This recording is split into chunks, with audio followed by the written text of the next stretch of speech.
Frank, would you mind muting, please? Thank you. I Good evening, everyone. The time is now 6:03 p.m. I call this meeting of the Urban Design Commission to order. Pursuant of Governor Baker's March 12th, 2020 order suspending certain provisions of the open meeting law and the governor's March 15th, 2020 order imposing strict limitations on the number of people that may gather in one place, as well as Mayor Curtatoni's declaration of emergency dated March 15th, 2020, this meeting of the Urban Design Commission is conducted via remote participation. We will make recordings available upon request as soon as possible after the meeting. My name is Dan Bartman, and I've been designated by Planning Director Lewis as co-chair for this meeting in her place. With me is Courtney Kirk, who was designated by the Public Space and Urban Forestry Director as tonight's other co-chair. We will start with a roll call of the commission members present. Frank Valdez. Present. Deborah Fennick. Present. Andrew Arbaugh.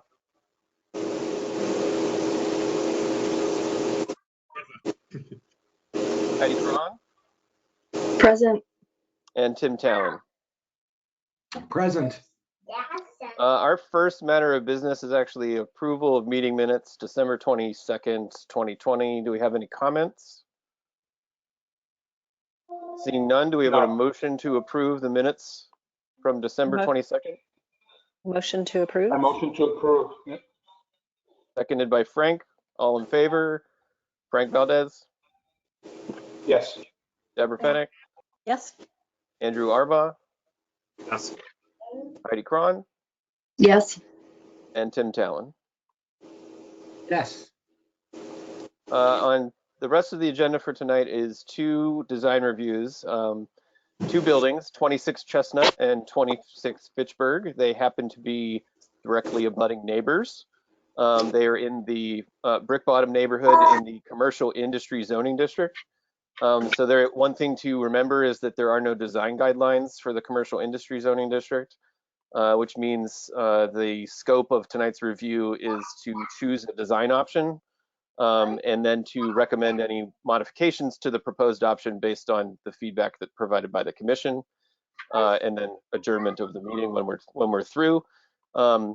Because these are side by side, if the commission would like to see both presentations prior to voting, that is perfectly fine, but we do ask to have discussion on each building individually. With that, Charlotte, if you members of the design team, could you please raise your hand so that Charlotte can unmute you?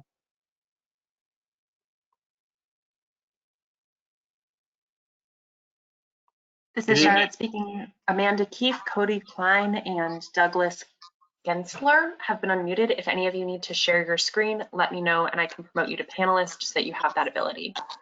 Can I, That's this is great. Thank you. Douglas. If you could, This is Doug. Can I share my screen? Yeah. Yes, Doug, I'm going to make you the presenter. You should have that ability. Thank you. Thanks, everyone. Doug will lead us through the presentation tonight, but just wanted to thank everyone for your time. My name is Amanda Keefe from Redgate, and I am working with the development team. And with us here tonight, we have members from both North River and Lyric, who together the North River Lyric development team is proposing these two buildings. We also have, so Chris Pacious from North River is here with us, as is Jeff Lyric, and a few other members of their teams as well. And we have Nat Weiser with us from Redgate, and Jennifer Schultz from, who's our local counsel from Sullivan and Worcester. So if any of you have questions for the others on the team tonight, we're all here to pitch in. But with that, I will turn it over to Doug Gensler, who is the architect walking us through the presentation tonight. Can everybody Doug, see my screen? Yeah, if you could make that full screen for us.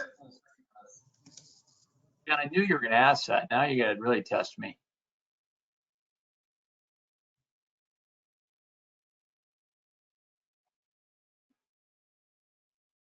Is there a trick that I should know that take the full Window, screen? Doug, under window. There you go. Yeah.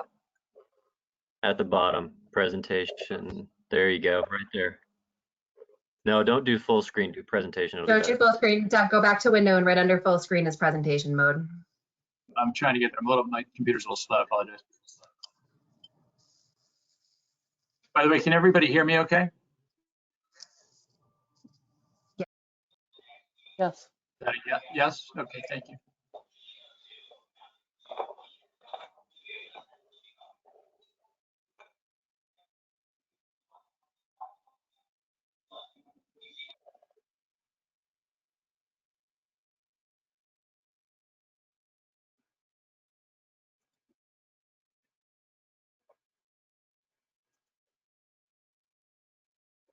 Okay.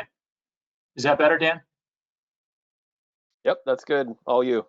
Okay, terrific. So we're going to go through essentially two buildings tonight. They're adjacent parcels. They work in concert and compositionally, architecturally with each other. The building works as an integrated building. And I'll walk you through 28 Chestnut, and then we'll go through 28 Fitchburg. And then we do have some slides at the end that look at it as a fully integrated project. So Doug, we're gonna between after this presentation, we'll take questions by the commission related to this building, and then we'll go into the next presentation, do the same, and then we can do votes at the end and design guidance at the end. But we need to have individual conversations. Absolutely. You let me know how you want to drive. We've got it organized that way. I'll go whichever direction you want. So just in terms of the agenda, I apologize. Want to obviously share the team. I'll talk a little bit about the project, design approach. We'll get into the design, and then we have obviously opportunity for Q&A. The development and design team is made up of a partnership between North River Companies and Leerink Development. Both of which have a history of being in projects. North River in particular has owned for many years 200 Interbuilt across the Green Line, as well as a number of other interesting projects around the East Coast that have kind of repurposed old industrial buildings and developed new buildings in industrial areas. And then we're the design firm based in Boston. We've been here for close to 30 years, have worked in Somerville on a number of projects. And then Redgate is the development manager for the project. I won't read this because I know this was sent to you, but I think just in terms of setting the kind of the foundation as it relates to the way we've been approaching from a design perspective is, this is a really unique opportunity. The Green Line extension has created a really important link to a whole series of other communities. And the opportunity zone that Brick Bottom is in is certainly, I think, been another facilitator of thinking about the redevelopment. Obviously, the city is going through a neighborhood planning process. And so we're excited to be part of that broader opportunity that the city is looking at as it relates. And so, coming with these first buildings, we wanted to both understand the kind of heritage of the site, the neighborhood, but also, be that first step in terms of creating, this future neighborhood. And so we've looked at, obviously the opportunity to create an extraordinarily sustainable building. The building will be LEED Platinum as required. Our goal is to obviously push beyond and really make a building that I think leads by example and illustrates what we can do with a life science lab office building in terms of sustainability. We want to obviously build a building that is competitive. We want to make sure that we look at the projects that are being built throughout the larger metro area and make sure that from a floor plate and an infrastructure and an overall kind of economic standpoint, the building is going to compete, is going to be attractive to early stage and emerging life science companies and others. And so we want it to be simple and efficient and really understand how those kinds of organizations work and make sure that building enables that. As I said, we really want to, there's not a ton of context to work off of. We've got obviously the Brick Bottom residence condo building It's sort of a wonderful piece that bookends the southern end. And then you've got a whole collection of other buildings from different sort of eras that have really predominantly been supporting kind of an industrial storage, kind of utilitarian mindset. But in a way, the kind of palette and the sort of the character of that is something that we wanted to, I think, both respect and embrace in a kind of a modern way. And you'll see that. And then we wanted the buildings to begin to set up an urban environment, a fabric that, I think creates really great pedestrian streets. And hopefully you'll see that. And so as this building is sort of the beginning, the first building block in what we envision to be a whole series of developments in this area, that it sets itself up nicely as a building that's complementary and I think respectful, that offers a scale that we think is right in terms of a first step, and a kind of a ground level that has a transparency and an activation opportunity to ensure that it's really about the human experience that we want to make sure is terrific in this neighborhood.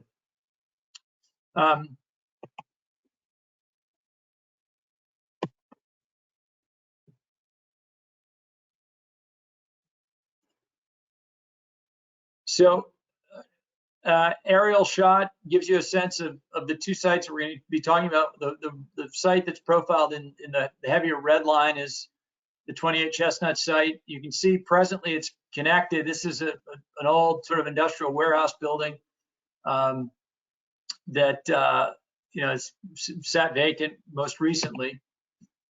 And you can see the brick bottom residence building at the end there. And then looking at it just from a kind of a macro site plan perspective, there's two primary streets that we see starting to evolve. One is the Poplar Street crossing, which comes off of the McGrath Highway corridor and works its way into the site to the Green Line extension. And then the Chestnut Joy Street, I'll call it sort of running north-south through the site. And those two begin to kind of anchor from a kind of an urban grid perspective, the kind of what we envision to be the primary streets sort of in the early stages of development. And then you can see just from the U-Haul building, the Herb Chambers dealership, and then of course the brick bottom residence building at the southern end is sort of the bookend. And again, our first two projects would be directly north of that and directly parallel to the Green Line extension and on Chestnut Street. And this just gives you a sense of what's there today. It's a windowless box with some parking to its north. No sidewalk to speak of, obviously, and no pedestrian experience that exists. And then thinking again about, just to kind of explain a little bit more about what I said in the introduction, it's about, our approach is really about kind of a hard-working building, in the mindset of kind of the industrial thinking, that we really want it to be about its function first. And then its scale, that again, it's all about breaking its scale down to be of a human scale. We want streets, we want great streets. I think the idea is to make this a vibrant neighborhood that has life beyond the kind of business day, that it works and operates as a successful urban neighborhood, 24/7, 365. Sustainability, we've I think been given a great challenge by the city to meet the LEED Platinum, and our goal is to really push it as far beyond that as we can. And then again, thinking really about the inside out, the work that goes on inside these buildings, and building a building that really supports that efficiently and effectively. So I'll talk you through a little bit about the massing. As Dan mentioned, the zoning is CI zoning. There's no setback requirement on the front or the side. There is a 10-foot setback on the rear. There's no setback for penthouses, and there is a maximum height of 65 feet.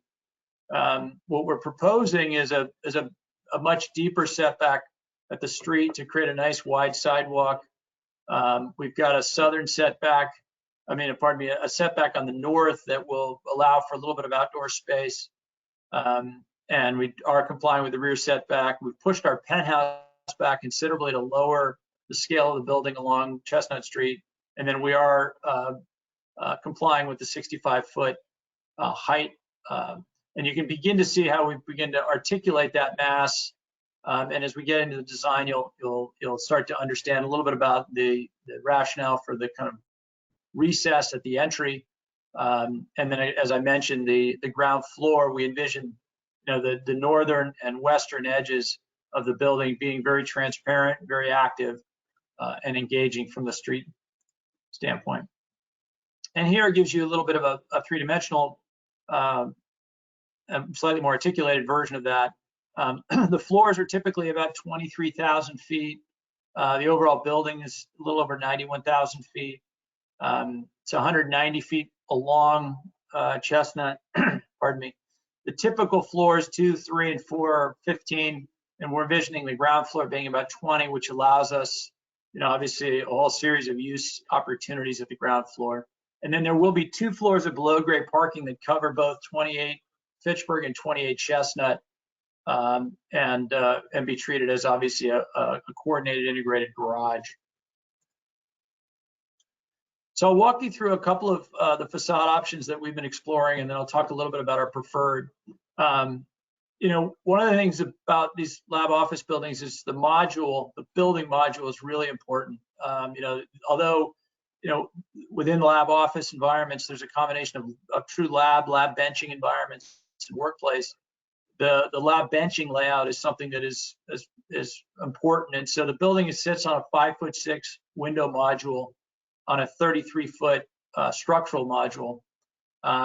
And this begins to show the idea of how the building meets the ground. We're looking at introducing some form of masonry. Right now, in this case, we're looking at a brick, which we think is right for the neighborhood. We think it's right for the building. It kind of anchors the building, and then more of a patinaed metal up above that I think would give the building a little bit of color, and in this case, a patina feel. And then you'll see there's some details that'll show up a little bit later that show the shiplap zinc panels that we're looking at. Zinc being a material that we think has a great sustainable story. It also has a kind of a nice kind of honest materiality that we think is right for the neighborhood. And then we're working with the penthouses, which we need significant mechanical penthouses to again create variation in height and setback, and you'll see that in some of the three-dimensional options. The second option is a little bit more of a true sort of industrial grid, where again we're looking at maybe the introduction of a slightly more present brick podium to the building, having that kind of move up at this sort of reveal piece at the southern end. And then, the body of the building up above the base being more of the zinc shiplap material that again, gives it a sort of a lighter feel sitting on a heavier base. And again, this brings the more of I'll call it a 16.5-foot module down through to the ground. And then the last one, which is our preferred, is a little bit lighter. It's a opportunity to create a little crisp, a little bit more modern interpretation. The northern end of the building has a little bit more glass to it as it kind of opens up towards the north. And then again, that same system, which is more of a glass curtain wall system, would be developed at the entry at that sort of 33-foot reveal that we have in this area. But again, a sort of a lighter body on top of, again, a masonry base. This is more bringing the 33-foot structural module down to the ground and then infilling with sort of a secondary system to break the scale down at the street and pedestrian level. And so as we look at the three options, you can see now we're sort of standing on Chestnut looking south at the building. And again, down on the lower left is our preferred option. I like the way we put trees in this one and not in the other ones, but the idea would obviously, we'll get into the landscape, but there would be trees in it. just to touch a little bit on the details of some of these concepts, you can see the idea of bringing some of that patinaed color down and the chamfer. And then, again, looking at bringing it more of a brick with a storefront infill, potentially a kind of a metal ledger piece at the top. And again, you can see the amount of transparency in glass. We're thinking that in this case, that might be 15 feet high. And then in the preferred, it would probably be about 14 feet high with a little bit of a profile. And then we're looking at more of a, I'll call it a European brick, kind of a modern brick, thinner module, a slightly more contemporary look, and then maybe a kind of a series of different scales to the storefront where you get this sort of primary pier happening at the 33 feet, secondary pier happening at the mid module, and then even within the storefront, maybe there's another series of scales that might happen. And so you can see the three next to each other. And then now I'm standing south of the building looking at it. This is our preferred option where we have the kind of masonry base with the storefronts being, kind of a metal liner infill in between the kind of heavier masonry system. And then you can see the entry to the building happening here with a portal set back to create a little bit more identity to that and further break the scale down of the facade in the building. And then you can see we're introducing, again, the thought would be a fairly lightweight horizontal shade. This is really a southwest facing orientation. And so we're looking at, daylight management, some of the solar heat gain and glare considerations. And we think that's an opportunity to bring a little bit of detail, a little bit of texture, and a little bit of warmth. The idea would be that would be, again, a sort of warm metal colored element. And then now I'm actually on the community path, standing north of the building, looking south. You can see the glacier piece sort of pulling out, presenting itself. Again, this is northwest. You're getting afternoon light, particularly in the summer months, kind of hitting that. So we're looking at different external solar shade strategies, both human comfort and solar heat gain mitigation. And then again, on the east face of the building, we're looking at, fairly simple. The lowest level right now is envisioned to be solid. We may look at introducing some glass down there, but essentially you're adjacent to a retaining wall. There's about a 12-foot, it varies, but 12 to 15-foot grade change from Chestnut up to the community path. And so there's a bit of an alley back here that we may or may not put windows in. And then now I'm standing essentially on the sidewalk, looking at the streetscape. We're looking at obviously an opportunity to create a great outdoor space on the northern end of the building. And then, as I mentioned, a deeper sidewalk that allows us to introduce, I think, a fairly robust landscape to, I think, both contribute to the greening of the neighborhood, but as importantly to help work in concert with our stormwater management approach. And then again, here you're looking now, standing south, looking back, pardon me, north at the building. And this would be the primary entry. And you can begin to see some of the warmth in this scrim element that we're talking about using, and the warmth of the brick, kind of a terracotta color. And then now again, standing, directly on the sidewalk, again, trying to again bring that, I think, feel of a neighborhood, a scale of a comfortable neighborhood, not a corporate project, but something that really fits in and sets the tone for what we think is going to make a great pedestrian experience, a great feel for this district.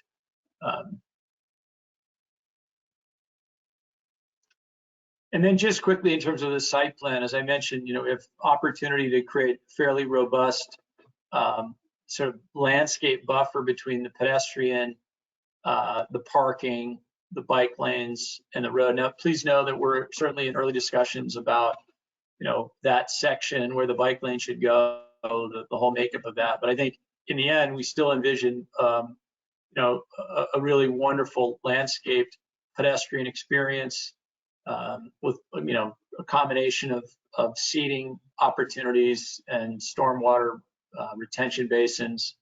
And then, on the north, the hope is that, day one, we'll start with, the ability for the inside out to have an opportunity to work together, some outdoor dining. The hope is, we've got envision some kind of food and beverage opportunities here along Chestnut Street. And then on the eastern edge, we've got obviously, quite a bit of impervious surface and landscape to obviously achieve the 0.2. I think right now we're closer to 0.24 with the green roof, and we're looking at a significant amount of green roof on top of the lower portions of the rooftop. So I'll pause there. Thank you, Doug. We're going to open it up to questions from the commission concerning this building specifically, and then we can review the neighboring building, and then the commission can come back and do votes after seeing them both. I do have one clarifying question, just because I know it's going to come up. The civic space or open space that you have illustrated in some of the slides next to the Chestnut building, is that on a separate lot? Or is it intended to be on a separate lot? Yeah. Yes.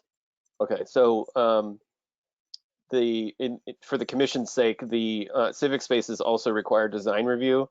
When the team does pursue the civic space, it will be back in front of you, as just for some context. But I'll open it up to anyone else.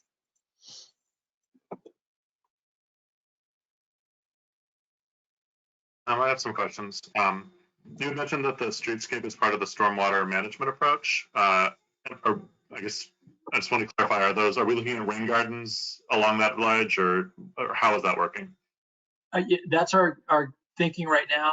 And I apologize, I can't see who's talking, so I would address you by name. But yeah, no, our thought is to create fairly deep landscape zones that we can create retention basins and capitalize on that as part of our stormwater management strategy. Okay. And then this is a little bit towards the civic space, but in some of the images, it seems like it's implied that there's a connection to the community path. Is that accurate? Our intent is to create a connection to the community path. Absolutely. I think we're working with the city and also with GLX to try to determine, how and where we can do that. Our hope is to stitch not only to the community path, but maybe even over to Interbelt. So we're trying to set up different points at which we can create that connection. Okay. And then my last question real quick, and then I'll defer to somebody else.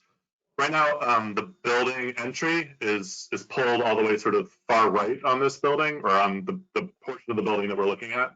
Yep. It's as far away from the open space and as far away from the T as is possible. Is there a reason why it's not closer to some of those, some of those amenities that are going to be added to this community? Well, a couple of things.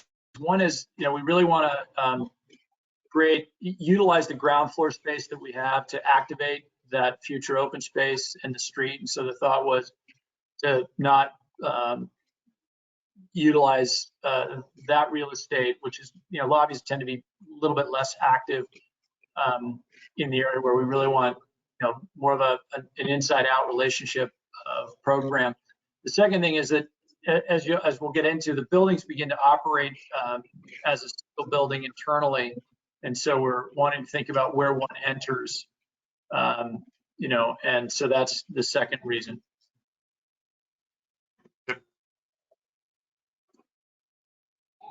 I had a few questions.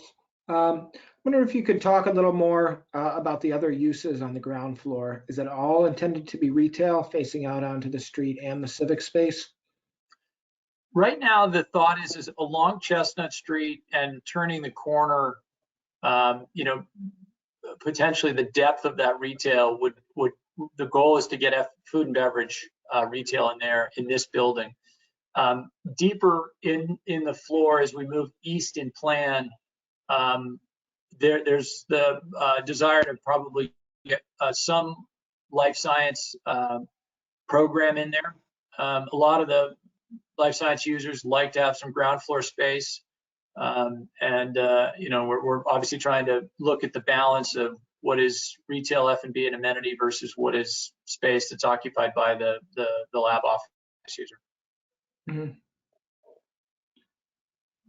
And then along Chestnut Street, in between the building entrance and the northeastern end, the food and beverage retailer, would that Yep. be life science tenants on the ground floor?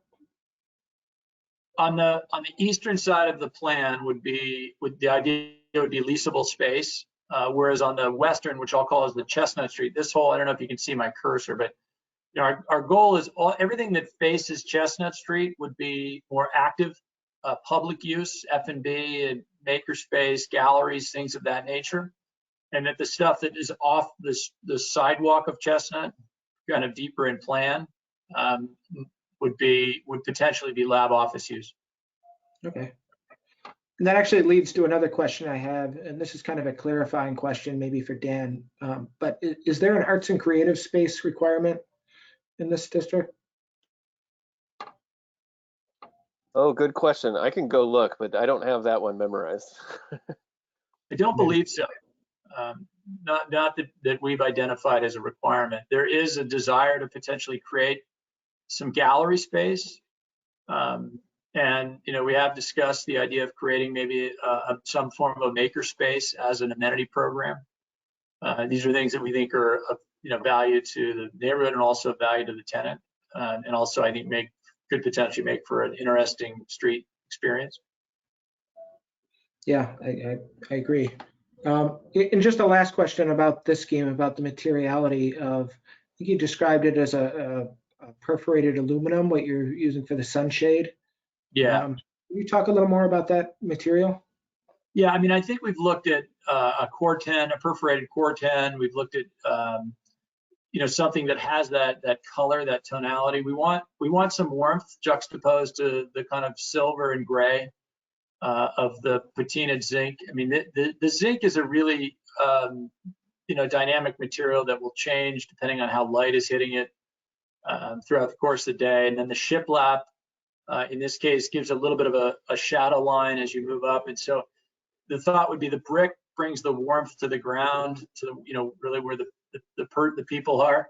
And then as you step back and look up, we wanted the sunshades to bring the kind of warmth of you know, that palette to the overall building massing.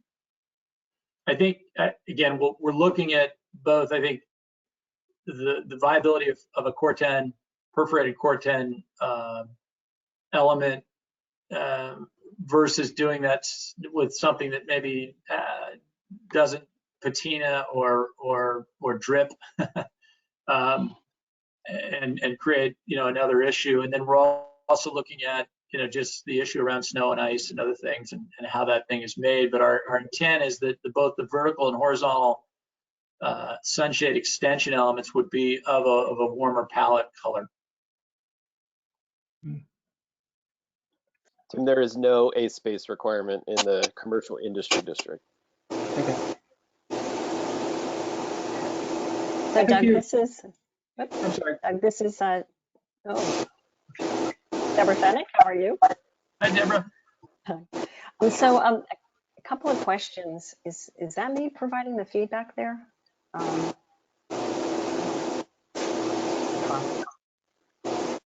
Yeah, it's kind of coming in and out. Yeah. I can hear you though.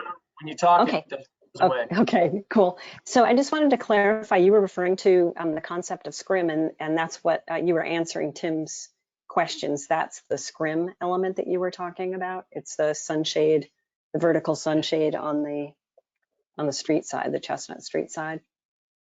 Well, so Deborah, there's on this Chestnut Street, there's a horizontal shade that happens at about 7.5 feet. And then on the north face, we've taken it vertically because you're really getting afternoon light coming in through the northwest face. The element itself, we're studying, it needs to work, it needs to be durable, it needs to deal with snow and ice. This shows more of a perforated Cor-Ten colored element in a metal frame.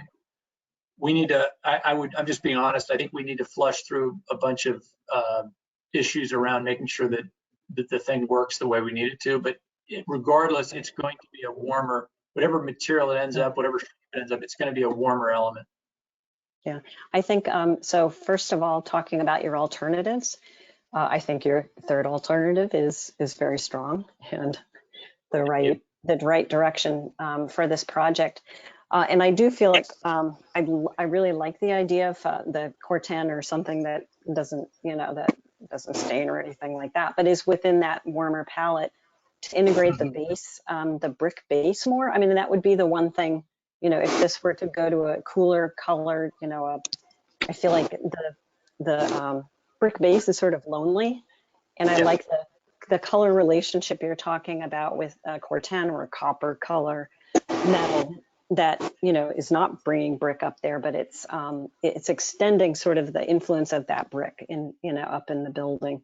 And making it, because right now it feels, without that, I think it could feel sort of applied and not that well integrated, unless it reappeared in the inside. The brick appeared in the inside and sewed it together, and you could, there's a real transparency to the glass. So I think that's a really, so I agree with that approach, and I would encourage you to pursue something within that kind of, that ultimately has that, warmth and really interesting tie to the brick. I think that those are my only initial comments. I just wanted to comment that, yeah, I do feel like this is a strong proposal and the best of the three that you showed us, and would be an interesting addition to this neighborhood. I think a strong addition. Thank you. Hi, this is Heidi. Hi. Wanted to kind of jump off that a little bit. I agree. This is the strongest of the proposals.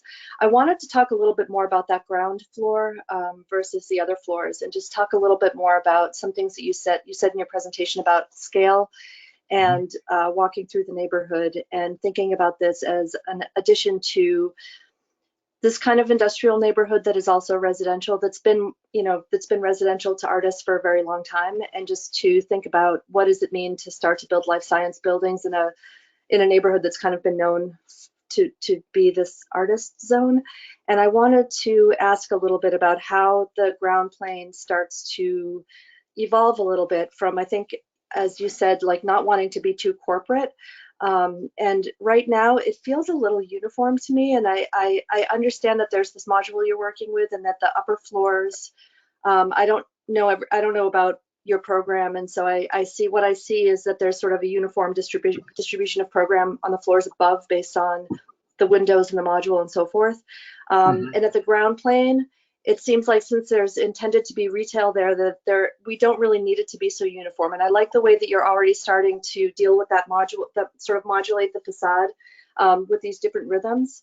I feel like it's a little subtle, and that if because this is an arts area, and again, like I know you guys are planning for the future, so I don't know what the future of that is, but that there might be a way to make it a little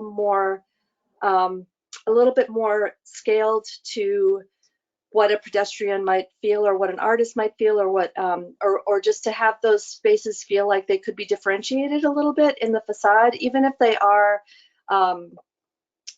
similar spaces, that if they're going to be sort of segmented off, how do those start to feel a little bit different? I know that retailers hate when you're not giving them a uniform kind of signage, or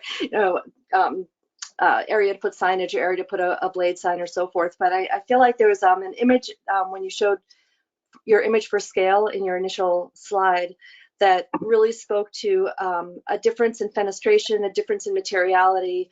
And I'm just wondering if there's a way that could be pushed a little bit further on the ground plane. Okay, it's a great comment. It's a great comment. I think, one of the other things that we find is that there are certain retailers that maybe want to own their own identity at the street and not be pushed into a standardized storefront. And so we've done some projects recently where we set the kind of primary frame, that let's say the brick in this case, and that we really work to create more unique series of storefronts that makes it feel more like a street versus a kind of a monolith. I think we're trying to do that, but I think your point is right. We need to see if we can create a little bit more variety. Yeah, actually, to build on your comments, Heidi, which I think are great. I think so. I'm curious how you're dealing with.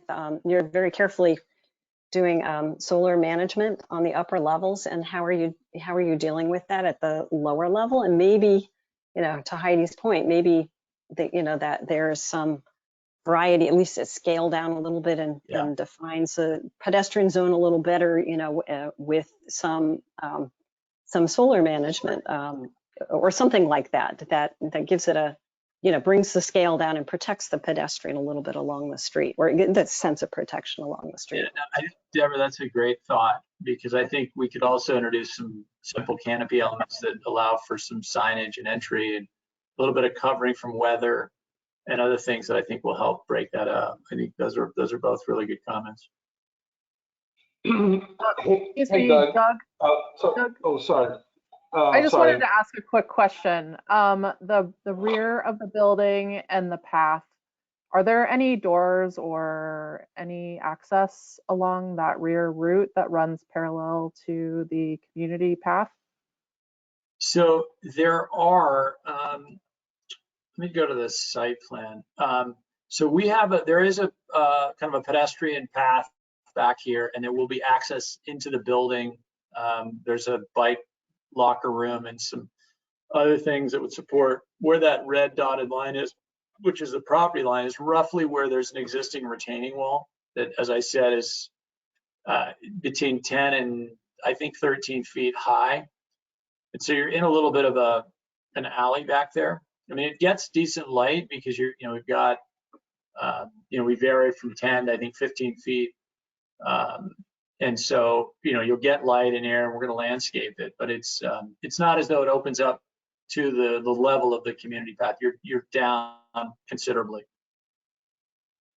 I don't know if that answered your question, but. Yeah, and I mean, I think the way that it's being rendered on the perspective rendering from the view from the community path, it shows essentially a very long blank wall that someone would see from the community path. Mm-hmm.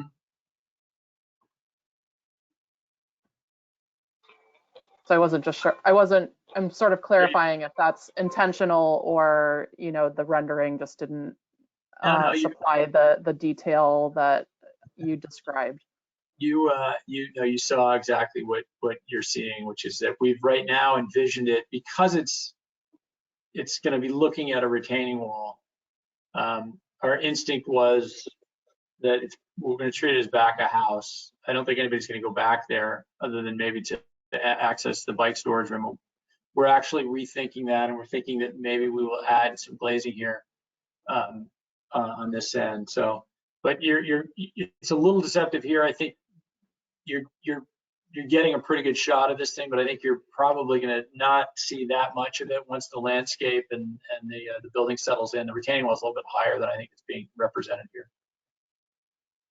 So, for example, these people standing here are about, if they were at the level of the community path, they'd be about 12 feet above, or 13 feet above the finished floor of the first floor.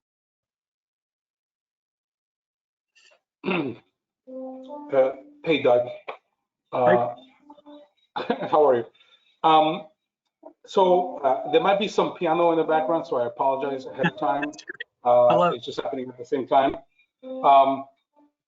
I wanted to bring a couple of things because I think that, I feel that the building is very elegant that you're proposing, Doug, I think that there might be perhaps some missed opportunities and some things that I see. And I wanted to pinpoint a couple of things, and I wanted to hear your thoughts on it. One of the first pages that you showed in the presentation is this image that was at the beginning of the presentation, which shows a bunch of buildings full of brick and with rich textures. And when we think of the brick bottom, the idea that the history of this neighborhood, the brick bottom, is where the clay was being manufactured for these bricks that Somerville was making, that basically Boston was made of. There's such this rich history of brick, right?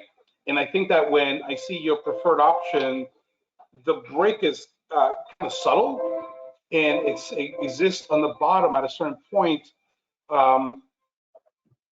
almost like, like very shy in a way, and all of this other material takes over.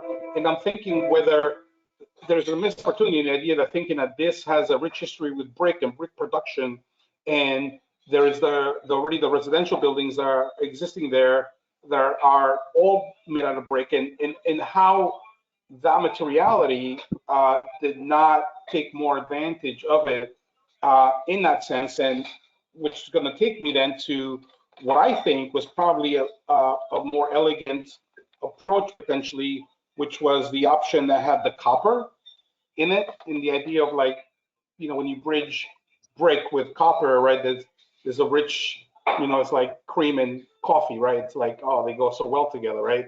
And the idea of the copper to me seemed a little elegant on the idea that it complemented some of the components of what brick was and what brick can be, and taking it to a more futuristic or the next step of where brick should go, and maybe making some more of those components with the copper. So what I'm saying is, like, I think it's an elegant building, but I think that the brick pieces that are introduced in it, they're not really complementing on the idea of the history and some of the components. So either they're not really doing what you want them to do, because they're just accenting like entries and accenting like pieces of the bottom, versus really trying to speak of a larger history of the area that it does have, and it's lost it, and you know, only the brick bottom buildings are left are speaking of that history. So I wanted to hear some more of your thoughts as to really what the thought process of that was, because I think that it could have been elegant by having some of those introductions of the history within the architecture as well. Mm-hmm. No, I appreciate that. I mean, I think we thought a lot about brick and whether we should use more of it.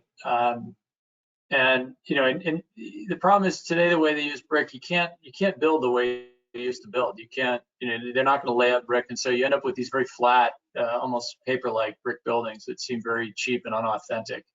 And our feeling was, you know, most people really perceive buildings from 20 feet down. You know, they maybe look at it as a building, but they don't really pay attention to it other than maybe its size.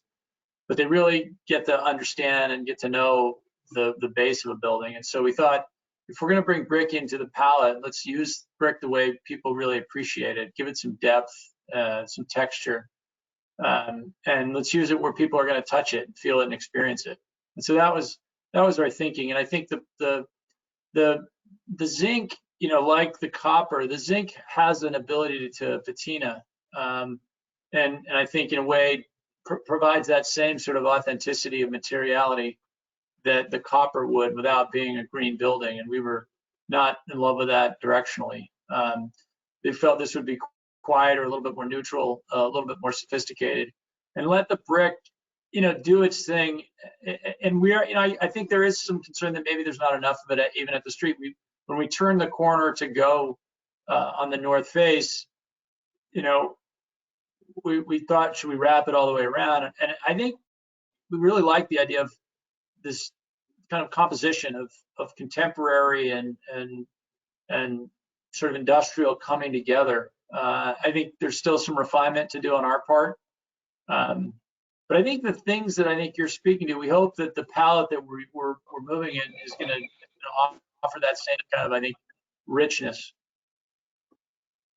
I'm trying to find a lot more of the industrial pieces that you're talking about, you know, in it. And again, you know, I want to say that it's really an elegant building, and it's saying a lot of the things, but you say some of those industrial components, and I know that there is some of the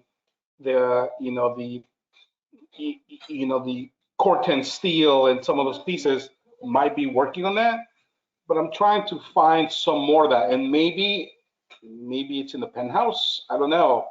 I guess that's what I'm asking, because you proposed it. I mean, you proposed a really good image of like a bunch of pictures of materiality that you found, and that's really beautiful. I mean, that image of like all those different materials, and I think it's part of the it's more part of the 48 Fitchburg presentation, in which you show these.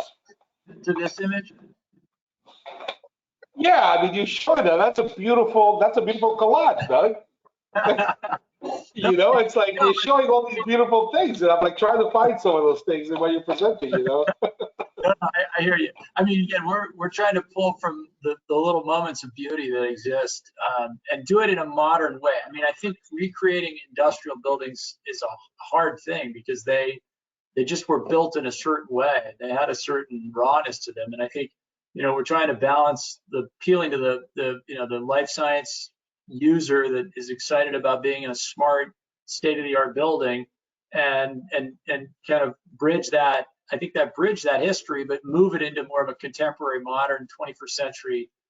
Come on, Doug. What would Arthur Ravaska say? Oh my God, you can bring Arthur into the conversation. I don't know, but I know he has a cigarette and a coffee in his hand. I think, you know, again, this to me is more taking that palette. Beautiful. And beautiful. Yeah.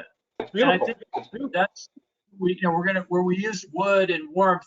Like we're gonna do at the entries, we're thinking that there would be more wood in protected areas where you touch it, you feel it when you enter a building. And so I think we have some work to do to get the palette right. And I appreciate your comments. I think you know, I think, you know, we agree with you. We just need to figure out how to do it in a way that's keeping with trying to create a 21st century building. I think that the key word of everything that Frank just said for me was shy. I feel like you guys are being a little bit shy with it.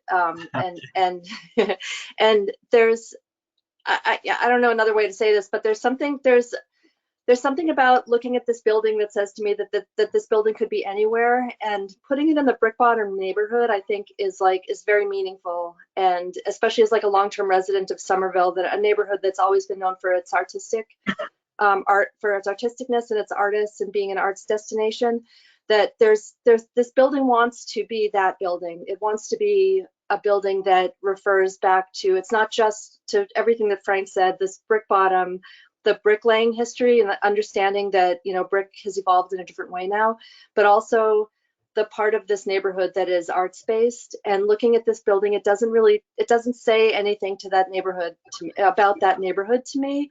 And so maybe there's a way to balance out those things, like by using that word, like not being shy and just really pushing the boundary a little bit of what this could actually be, of what the brick could do, what the lab floors can do.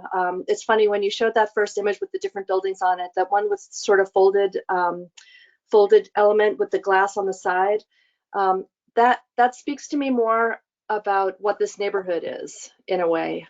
Because it's sculptural, it has an artistic flair. It's something that you don't see just anywhere. And this building feels a little bit generic. You know, Doug, I think that you headed in the right direction, and it's really funny. It's like, you know, my uncle had an artist studio in the Brick Bottom, and we used to go there all the time. He was a photographer, so I'm very familiar with this area. I go in there constantly and meeting all of the artists that live in that area. And I want your building to be this piece of not generic, as you know Heidi's saying, but have these identities that it absorbs from the culture, from the surrounding areas, that make it unique and not just another lab building that existed. And there's so much rich culture. And I think that some of the collages that you were bringing up offer some of those things. So I think that you're heading in the right direction, and I think that you're really beginning to like really look into it. And I think that it could be such a great building that has access to, you know, the bike path and people walking and the pedestrians and the artists, and then the lab function.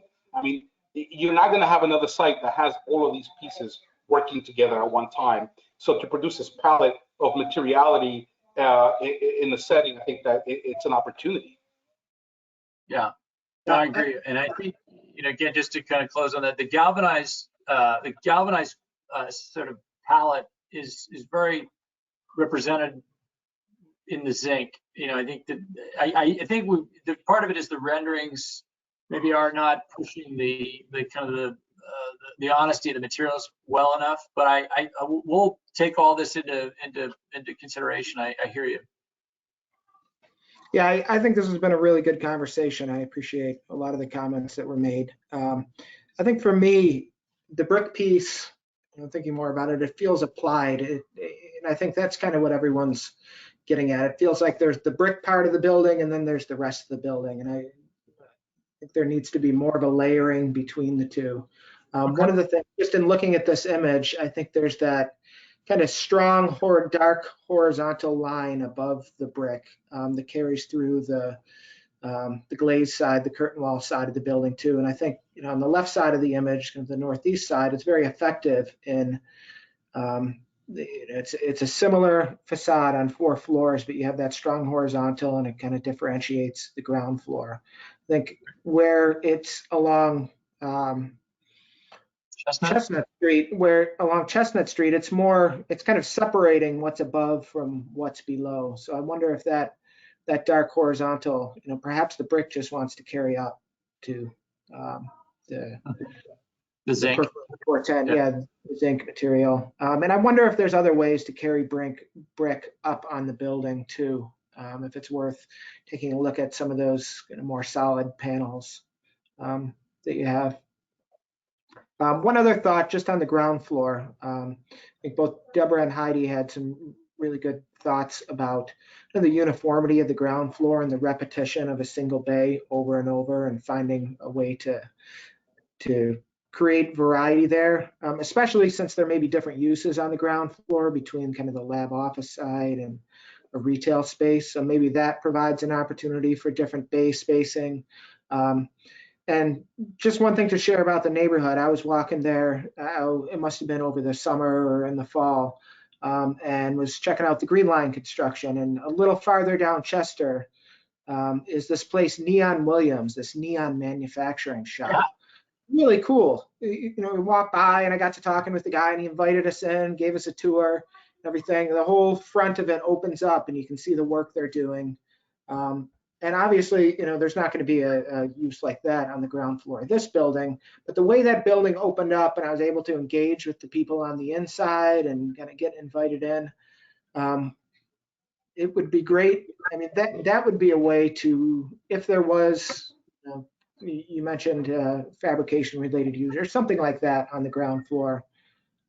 It would be great to see, instead of just a repeated bay, way to really open that up. Okay, great. And then Dan had mentioned that the civic space would be coming back as a separate application. Do we have any idea when that would be? Because I think how this building integrates with the larger neighborhood is very much tied to that civic space. That'll trail, but not by much. Timing, I can't speak specifically to the timing, the space, but it is envisioned to come shortly. There's a bunch of moving pieces related to that site, some other stuff. So this is a standalone project. Okay, I would say generally one of the words that Frank used a couple times was elegant, and the streetscape is very elegant. I think that's, to me, is part of how it feels a little bit sort of context off, because this is not an elegant neighborhood by any sense, and I don't see it getting there anytime soon. So to me, it's a little bit other, and I would encourage a lot of the things that my colleagues have said, and introducing some more variation, and I would really encourage, when that civic space comes, that it's not a very corporate, elegant space, that it's something that feels like somebody from Somerville could go to. It bared more in mind with the context of the community. You had mentioned that there's not a lot of context to work off, and I could say architecturally I agree with that. But community-wise, I think there's a ton of context to work off of. Yeah, and I think we aren't touching on it now, but we do envision, working with the local artists to get more art into the public realm, into the open spaces.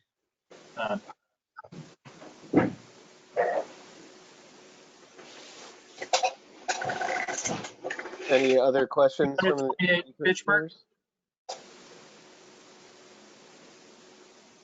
Would you all like to see the building number 2, or would you like to address things related to this building?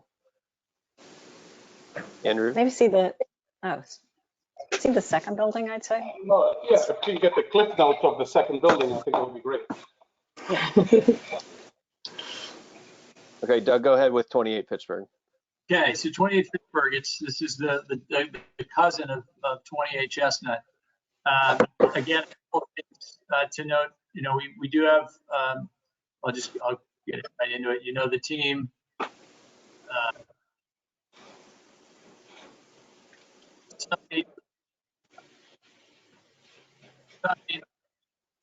this is it's a collection of various industrial elements. Fitchburg is on the right here, obviously the Brick Bottom residence, artist lofts. Presently, you've got very large open service yard at the corner of Fitchburg and Chestnut. You can actually see here at the end of Fitchburg the grade change up to that community path. Same principles. The palette that we were talking about, inspiration, again, looking at the different parcels, the zoning requirements that we talked about. Massing, articulation. Similarly, we're stepping back at the penthouse, and we're also carving away a little bit on the fourth floor at the southern edge, just to be a little bit more kind of responsive to the scale of that end of Fitchburg and the residents. But we're also obviously providing a significant setback, more than obviously zoning doesn't require any. We're setting back both on Fitchburg and on Chestnut. And here it gives you a little bit of sense of that massing. The palette that we talked about.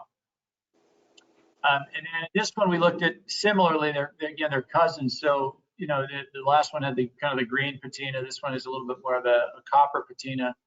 But we looked at again a 5'6" tight module, where you sort of blur the structural module. You really let the of the plant will express itself and come across. This one again was more the true industrial grid with punched window expression, darker brick base. Our preferred one, which is again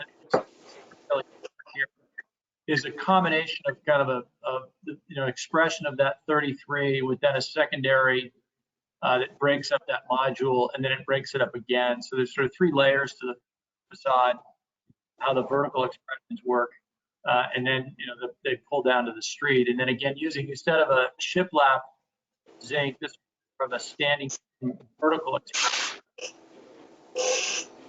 And you can see again our preferred is the option 3, which again is a little bit quieter. I like the term shy, I think was the word, but. And again, I think we're trying to create a building that sets the tone for a nice urban fabric, the beginning of a building that is more about the space and the streetscape that we're creating, not a building that's hopefully its architectural expression. And again, you're breaking up a lot, by the way. Okay, is that better? Is that better? Yes, go ahead. Okay. And then, there were some criteria about storefronts. This just gives you a sense of the way we're looking at it. We don't intend to step back into the building. And we're certainly working within the min-max module that has been allowed. And then again, just looking at different ways of thinking about that streetscape from a scale perspective. This was an idea that we looked at where maybe you start to introduce the brick and the metal in a more meshed, kind of stitched way, where you bring that down to the street. This, suggests again more the brick piers that kind of hold up the zinc material with slightly larger aperture to the opening, the module, and then. Our preferred, which is again, we're trying to create buildings that I think complement each other, but are unique in composition to each other. And again, this idea of more of an A, B, C module of systems where you get a heavier pier, then a sort of a secondary pier, and then in between that, you get a very light sort of filigree feeling. Again, we do think that there needs to be a clarity of the base of the building. And we looked at, you take it up 2 stories. A 4-story building is very odd when you take the base up more than 1 floor. It cuts the building in half. And so we felt that proportionally this felt right, makes the most sense. And so just looking at those together, and then getting back to, again, this idea of where brick happens, give it its detail, lay it up, give it its texture and character, and then again using that zinc paneling with a little bit of a standing seam to give a reveal, a little bit of shadow line, and then again introducing the sunshade where you get some warmth into the building. And then as you come around the south, again, is a little bit glassier. Obviously to try to take advantage of some of the daylight harvesting and just lighten the building a little bit on its ends. As I mentioned, we've created some parking down at the southern end on our property for the use of the neighborhood and the neighbors. And then this is all back of house space down here at the ground level. These are all utility rooms and other kind of back of house functions. And then there's a little bit of a step back that is sort of coplanar with, again, where the I'll call it grade is. The community path actually begins to rise as it goes to the south. And then we've created a setback where we've got a porch on the 4th floor. And then again, a little bit closer looking, at the entry condition, and then, again, a series of storefront opportunities. And then we've got loading and parking down kind of presently where you've got loading. We're going to enclose it, obviously, and we're going to put obviously doors on that will be designed obviously in a way that looks nice. And here you can get a sense of the kind of subtle reveals. These are little standing seam joints in the zinc panels, and then the dark, almost these sort of pinstripes that move down and create just very subtle texture and detailing that we think is important as we look at this thing as a sort of a more modern building. And then here, pardon me, you can get a sense where we're trying to introduce again some authenticness to the way we're thinking about brick. That pier gets a little thin, but the idea that we're creating some reveals, some shadow, some texture. And then again here, just very similar to what we've talked about previously, deep planter beds at the edge to create kind of a lush edge, protected from the street. Similar condition along the east side of the building. And then we're obviously at the intersection here where we've got turning on to Fitchburg, creating kind of a scrim element through the use of trees and landscape. To obviously help screen some of the stuff that we need to service the building. And here's obviously an expression of that. So again, a little bit quieter, a little bit simpler, but I think has a kind of an elegance to it, a clarity to it, and we think complements the 28 Chestnut building and creates a really, really nice composition between the two. Hey, Doug. So I was going to mention one thing on this. I mean, I'm not going to get into the architecture. I think that we talked enough about some of the components on the first part of the building that I think that you get in the gist of it. I do like your preferred version in which you have the brick, and then there's brick at the top that is supporting. So you have the pilaster supporting brick. So you have this like continuous language of the brick.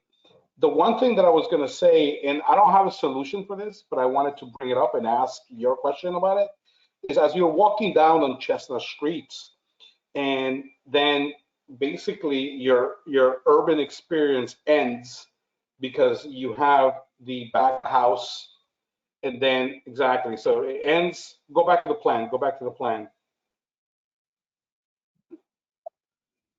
If you see the plan, basically the pedestrian experience ends right before the back of house of the building begins, and then it's dead. And then in the back is parking, and the back of that parking really is facing the front entrance of the residential building, right? So as you're a pedestrian walking down the street, if you're trying to make your way, the idea of activating that piece of facing the back in Fitchburg Street into the residential piece, what the residential people get is really basically the back of a house, brick, just big wall and parking, and there's nothing.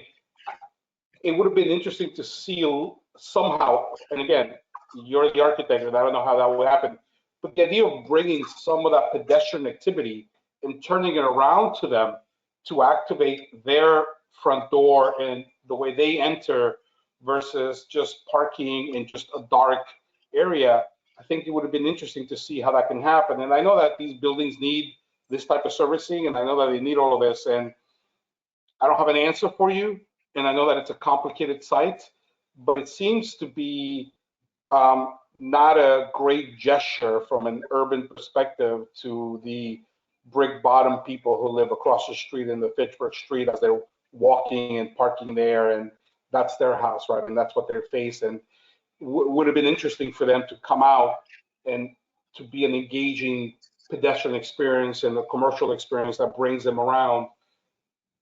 It could have been. So my biggest criticism on that is not on the overall aesthetic of the architecture, but more of the pedestrian experience on that. And it's a difficult thing to do just because the way the site is. And I don't have a solution for you. I'm just reacting to, walking there and having been there so many times in the building. And I don't know whether the neighborhood has said anything towards it or what the community has expressed about it. But that's the one thing that I would say that I would think about. How is it approached as supposed to say these people don't feel like they're getting the ass of the building, Yeah, no, Frank, it's we've had a number of meetings with the residents, and it's a piece of the program that we have to have, and there's never a good spot unless you have an alley that you can get. Ultimately where we end up with this end of Fitchburg is a private way, and they would really like to have more parking for their residents. And so we've actually created a setback that has allowed them to have more parking for their residents. And I think, we're creating a little bit of a buffer between, I think, their privateness, their private way, and the kind of, I think, the activation that will start to happen as we move further north in this area. So I hear you. We're going to try to design. I mean, I hope that you see that we're wanting to design it in a way that, when it's not active, it's clean, it's quiet. It's aesthetically as nice as we can make it. We looked at a lot of places to put it, and ultimately this, from a inside out, from a site usage, from a what was okay with them in terms of the use of the private way, et cetera. This is probably the optimal spot when you look at all the factors that we're trying to solve. So I totally understand, but it's got to stay here. Have you walked around? I think I want to say that it's Albany Street at MIT, where they have that power station or that power place that was done by Ellenswag, which is this big. Yeah. And this is such a functional building, right? Which is your back, right? It's a very functional component. But they were capable of introducing glass and light and colors that they activated in such a way that you walk through it, and you don't seem like you're walking next to there's such a totalitarian functional component. But so we agree, this is what it has to be. Is there a way that it makes it so it doesn't seem like it's a back, right? So it's activated. And I think that the creativity that you guys have, you will bring that up for materiality, lighting, landscaping, so that it makes it seem like it's not an afterthought, but that it is integrated with the urban experience. And yes, it happens to be that this is the back of the house, but look how great it is, right? So look for the opportunities, I think, that I'm saying in that as well, so that it seems engaging and not so blank. Right. Yeah. Frank, you're talking about Fitchburg Street and the base there? I think he's talking about. Yeah. It could be, yeah, green wall. So I'm wondering if, yeah, this is a tough thing, but I guess I spend too much time in New York City now with my daughter being there. But I'm wondering if this is a place for art, along these, Sure. these doors, and maybe it's somewhat curated, but so that it supports, what you're trying to do with the building. But that's something else that could make it sort of a wonderful destination, especially if it feels really, really intentional, there.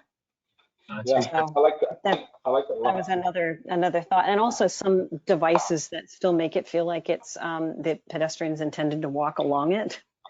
That it's, whatever, if there's some addition to the storefront, as we had talked about. And I don't quite know what that is, but if it feels like a place to come and to look at this, this the art there. Mm-hmm. Whatever it is. And of course, it's on operable doors, so it's a challenge. But anyway, that's something that occurred to me there. Okay, thank you. Could you go back to your urban diagram that you had, I think, at the beginning of the presentation?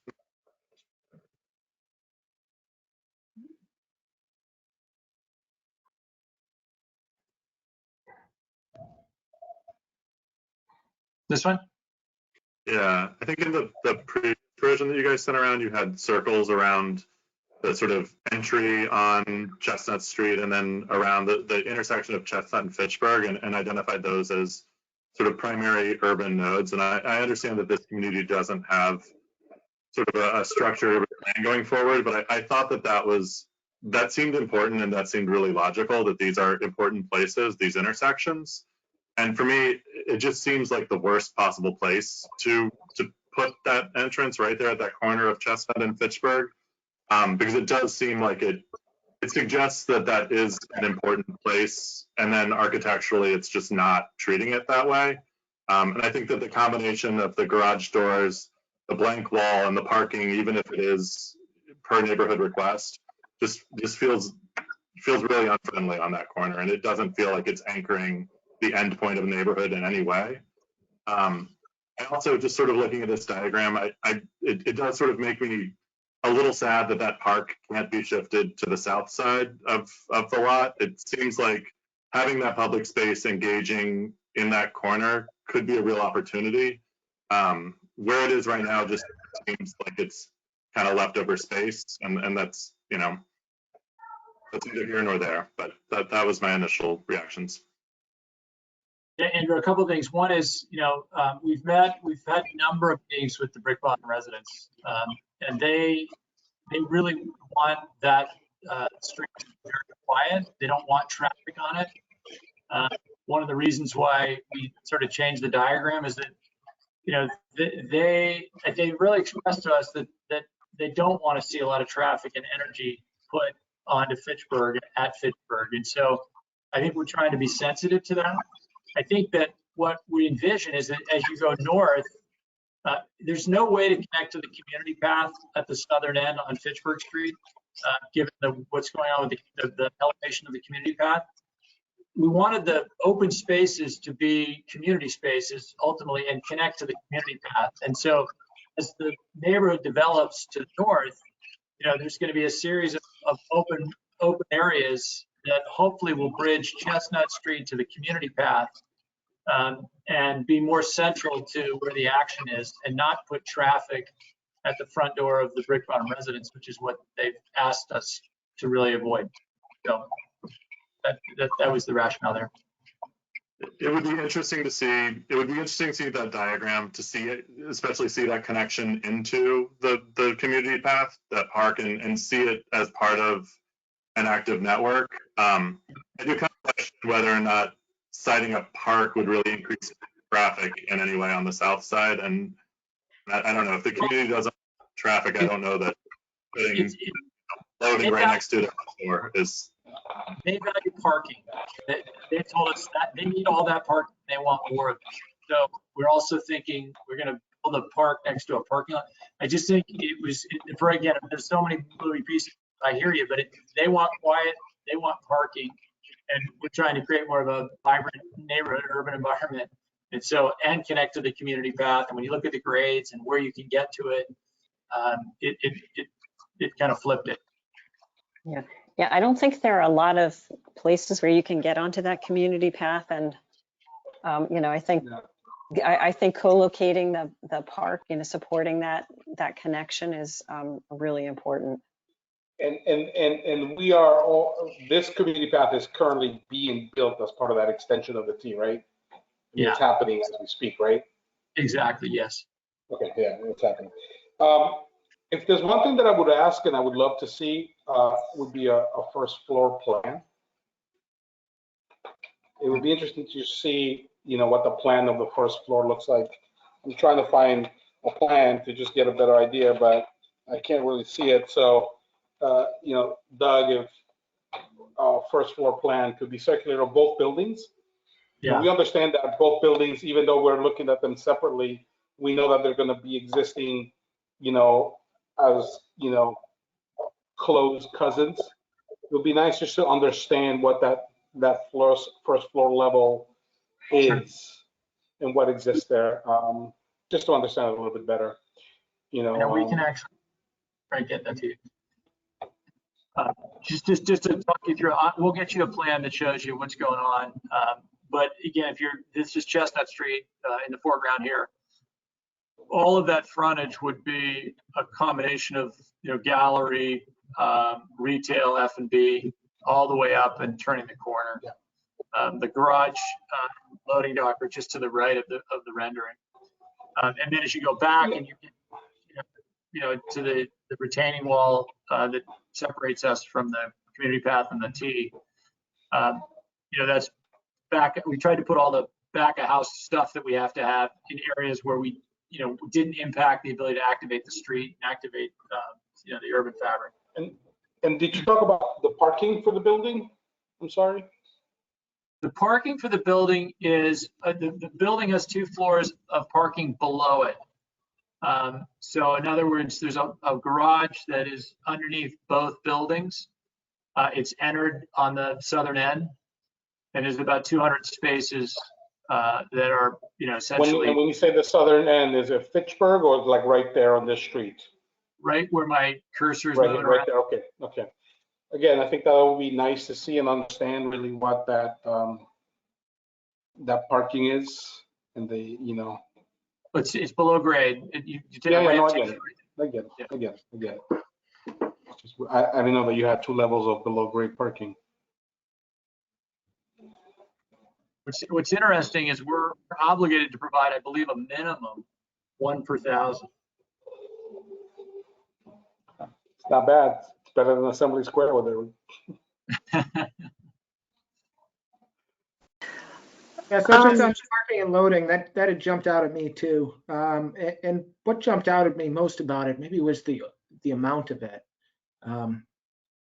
It occupies half of the width of the ground floor. And if you have a 33-foot bay, it's about 100 feet of up door for the loading and parking. And I wonder, is there, and that's what I'd like to see reduced. I think that would make a big difference.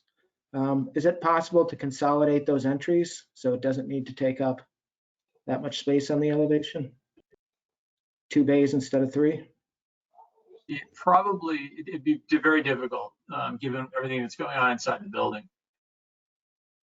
Because basically what you're saying though, Doug, is I'm assuming that this back of house is going to service both buildings, right?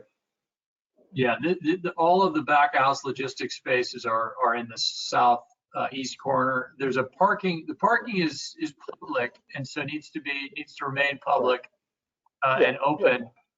The loading does not, and so the idea would be that would be shut and closed on the weekends when, you know, you're obviously, you know, dealing more with just a weekend experience. But the parking will be operational, you know, obviously all the time. And then go ahead, I'll stop. Yeah, sorry, I was going to ask you, those parking spaces on Fitchburg Street on your property, who parks there? The Brick Bottom residents.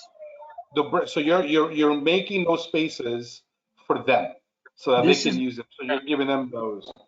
This is a private way that's mutually owned by the 28 Fitchburg ownership and the Brick Bottom residents. And, through all of the conversations about, how to use it, their concerns, the solution was they really want parking. And we have the opportunity to use that private way agreement to give them more parking spaces. But also, you're going to have 200 parking spaces at night that nobody's using. Well, they also would like to park there at night. Oh, I think do. they have a parking issue. Yeah. Of course they do. They own this lot. I think they own this lot here. Yeah, they do.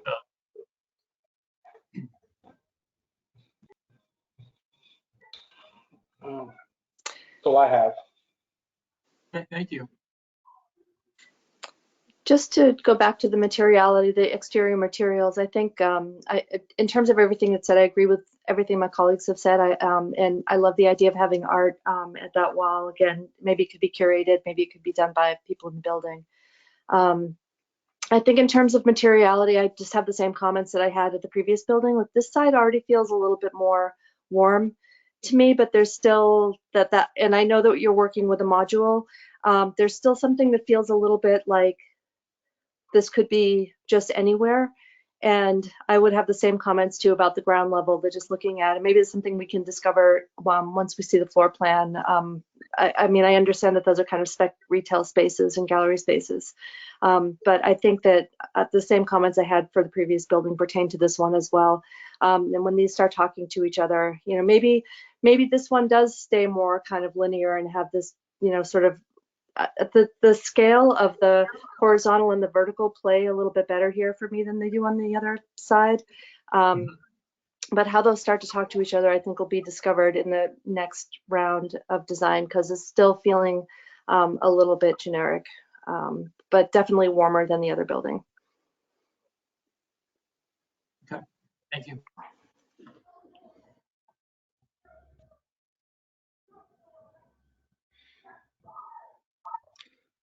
Yeah, I really appreciate the attention to detail too. You talked about detailing the piers, both the brick piers, metal piers above, and the sunshades. I'm wondering if you could talk a little more about, and maybe, I don't know if this is the time to do it, but talk about the relationship, how you view these two different buildings that are connected on the upper floors, right? So it's basically functioning as one building, but two separate buildings. Correct. So internally, they're operating as a single building. Architecturally, they're distinct, and property line, they're distinct. Again, we are trying to create a composition of two buildings that we believe are really complementary to each other, that work in concert with each other, and using that entry reveal, if you will, to provide I think a comfortable transition between I'll call it the north building and the south building. But we also wanted to be sensitive to an urban block. And I think if you look through Somerville and many other urban environments, there's a sort of a consistency of palette and scale and texture that happens at the kind of the massing of it. And then, at the street is where we really get the uniqueness. And I think the comments that you guys are making around the variety maybe of the storefronts, maybe the variety of the module of the storefronts, I think that to me is going to help, I think, even further bring the scale of the building down to the right level from a human standpoint. And also, I think, provide that kind of the sort of the texture, the richness of the texture of the streetscape. So that's the way we've been thinking about it. I think everything you're saying is consistent. I think we're excited to sort of push it, push a little bit further, get a little less shy, and take your comments and move it forward. Yeah, I'd say just one more comment on the two different buildings. I've kind of been back and forth on the relationship between the two. It really is one building. How similar should they be? How different should they be? I think your approach to thinking about them as cousins, similar but different, is right. And just one thing, I'm looking at this image, I'd encourage you to carry that through at the penthouse as well. I think right now, both penthouses are the same architecture, but maybe there's a way to introduce variety there too. Yeah. Okay.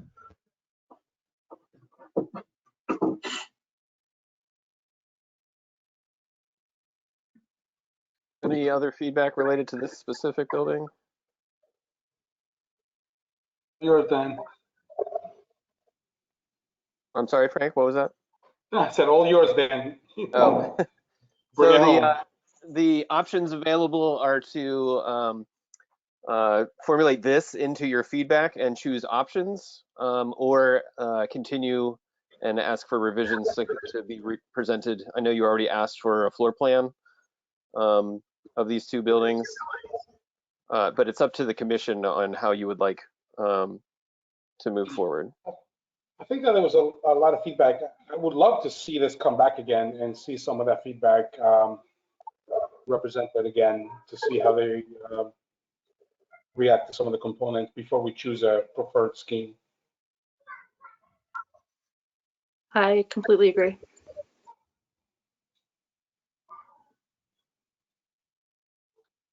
Frank, my one question would be, I guess this is to the whole commission, is that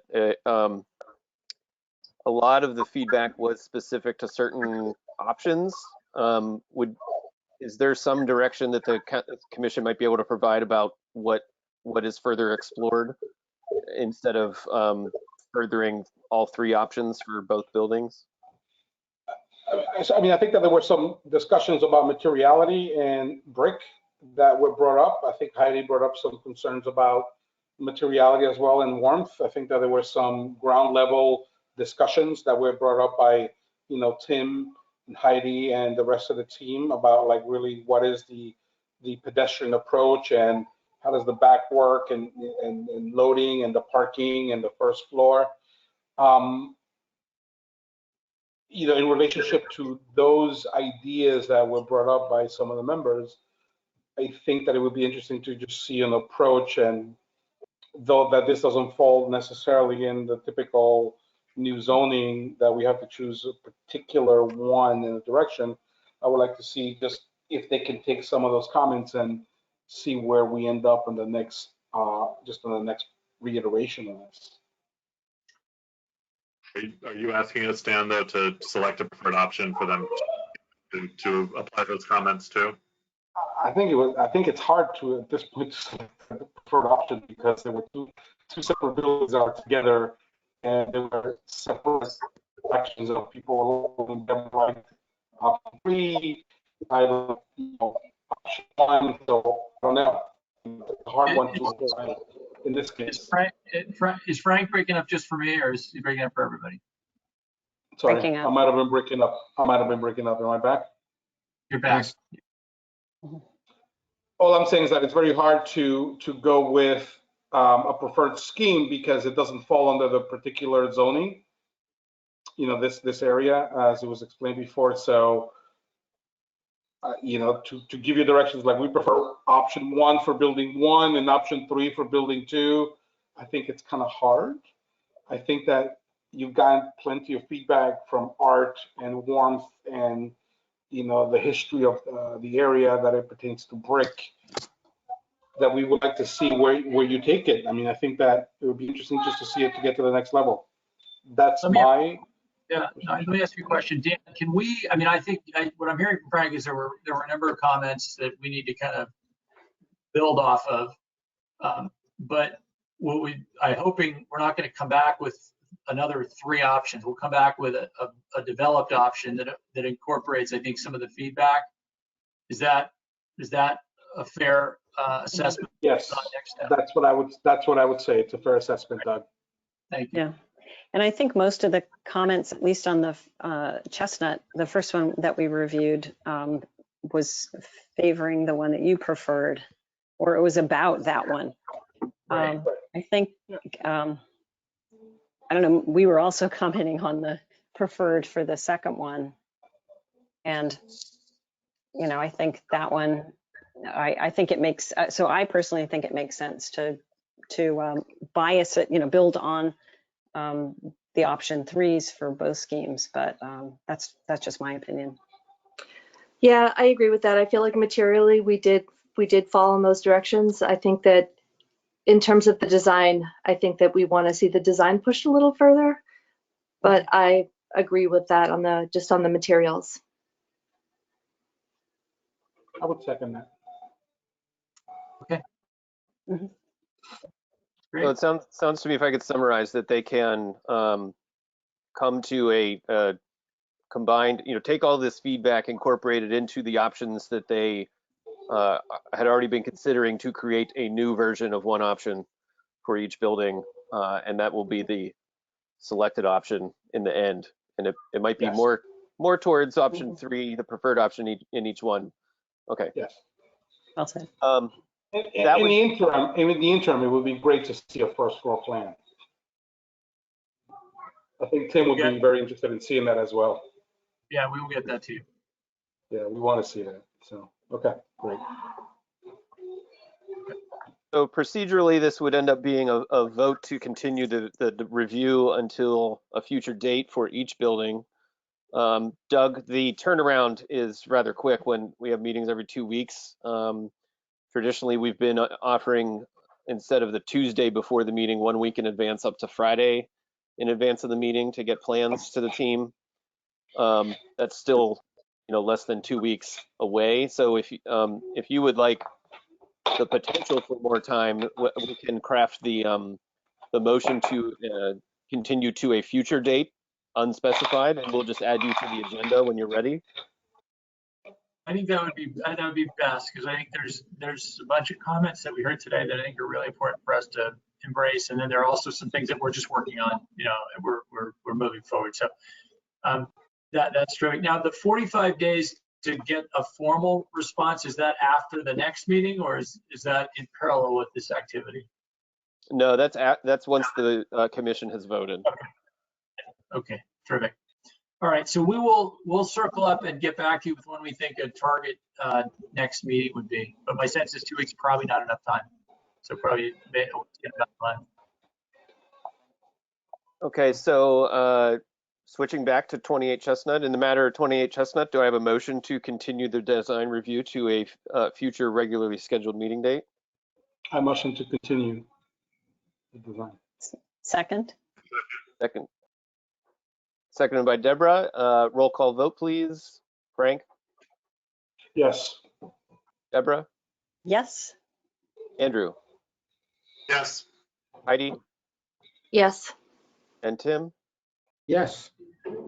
And in the matter of 28 Fitchburg, do we have a motion to continue the design review to a future regularly scheduled meeting date? Go for a motion to continue. Second. Motion by Frank, seconded by Deborah. Roll call vote. Frank? Yes. Deborah? Yes. Andrew? Yes. Heidi? Yes. And Tim? Yes.